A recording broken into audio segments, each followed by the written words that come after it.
Olá pessoal, Adilson Machado. Ao falarmos de Maquiavel, nós temos que falar da Renascença, nós temos que falar de uma Itália ainda não unificada, e temos que falar também da República de Florença, uma Florença, bom que se diga, altamente violenta à época. Né? Era comum a guerra de facções, era a época dos condottieri. Condottieri eram os mercenários, que alugavam seus braços para fazer seus crimes.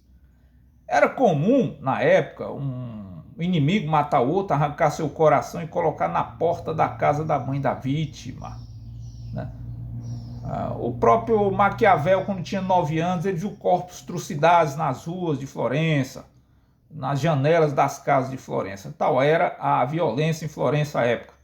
Mas foi nessa atmosfera que ele foi alçado ao cargo de segundo chanceler da República de Florença.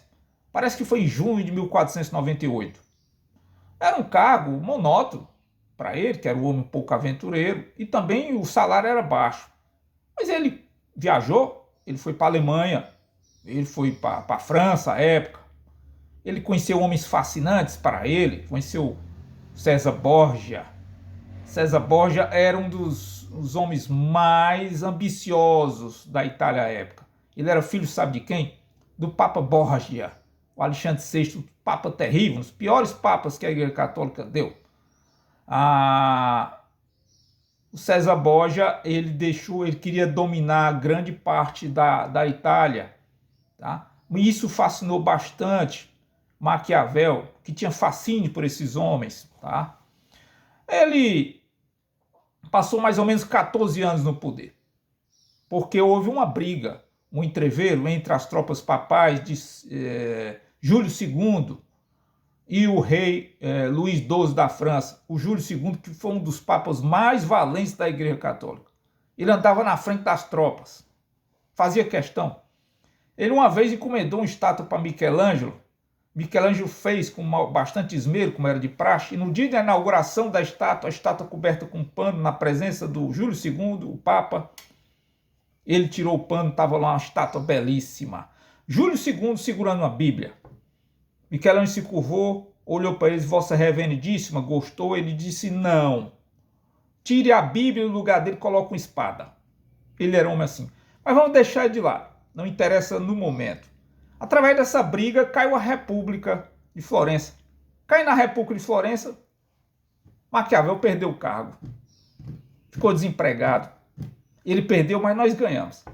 Porque ele foi para umas terras que ele tinha, perto de Florença, e veio na vida miserável, numa casinha, e começou a ler. Ele leu Petrarca, ele leu Dante, e começou principalmente a escrever. Ele escreveu sobre a história de Roma, discursos de Tito Livio. Ele escreveu sobre a história de Florença. Eram livros mais ou menos grossos, mas ele fez um livrinho, um opúsculo, chamado Príncipe. Esse sim, a principal obra dele. Aí ele dedicou a quem? Aos Médici. Quem eram os Médici? Médici era uma família poderosíssima de banqueiro, que subiu ao poder depois da queda lá da República Florentina. Ele subiu ao poder, mas Maquiavel não gostava dele, mas ele era bajulador. Ele seguia seus preceitos. E ele entregou de presente a obra a Lourenço de Médici. É verdade que depois, os Médici colocaram ele do cargo de novo, mas não foi por causa de coisa nenhuma do livro Príncipe, não, porque ele era competente. Né? Mas o que dizia o príncipe? O príncipe, entre outras coisas, dizia como se adquirir o poder, como se possuir esse poder e como não perdê-lo.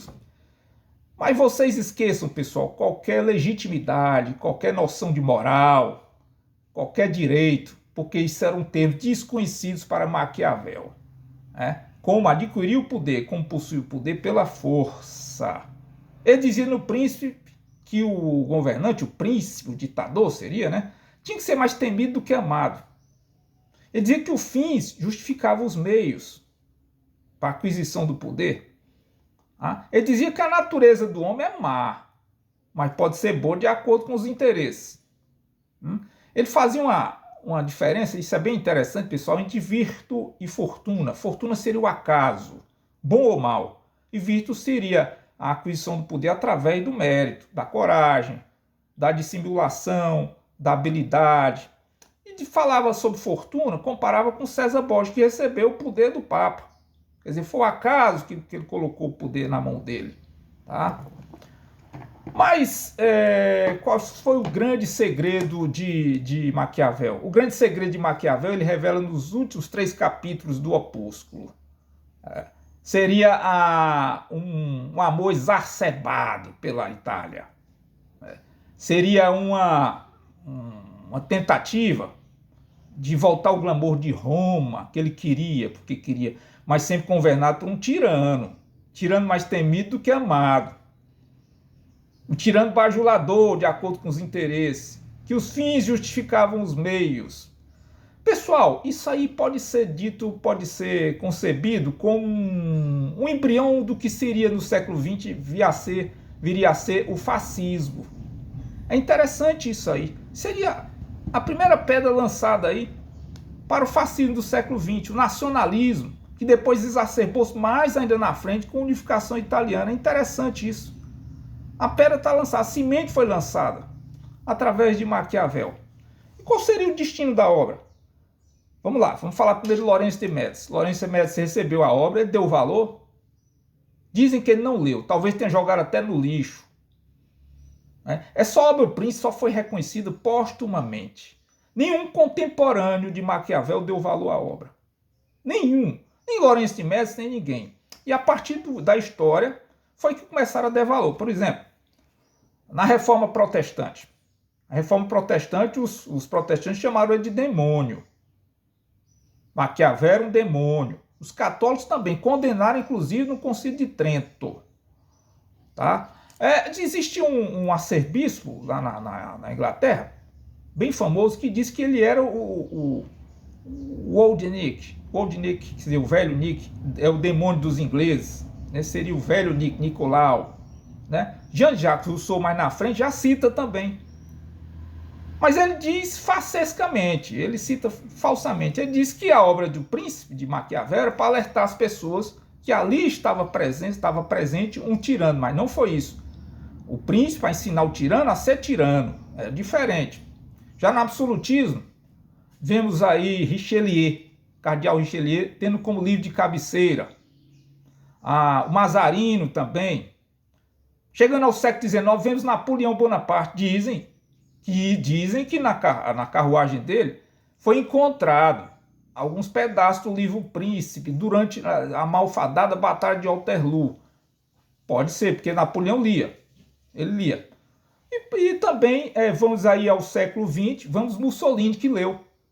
E disse ter seu seguinte comentário, mais ou menos assim: a obra, O Príncipe, apesar de ter 400 anos, continua atualíssima.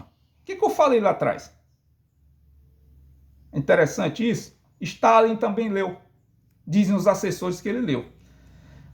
Foi uma obra importante, toda a bandeira. Por bem ou por mal foi importante. Mas qual a importância dele para o Brasil? Para o Brasil, apenas como curiosidade, como eu que li. Mas para a nossa língua ele foi bem importante, porque ele deixou um substantivo, que seria o maquiavelismo, e um adjetivo, maquiavélico. Obrigado a vocês.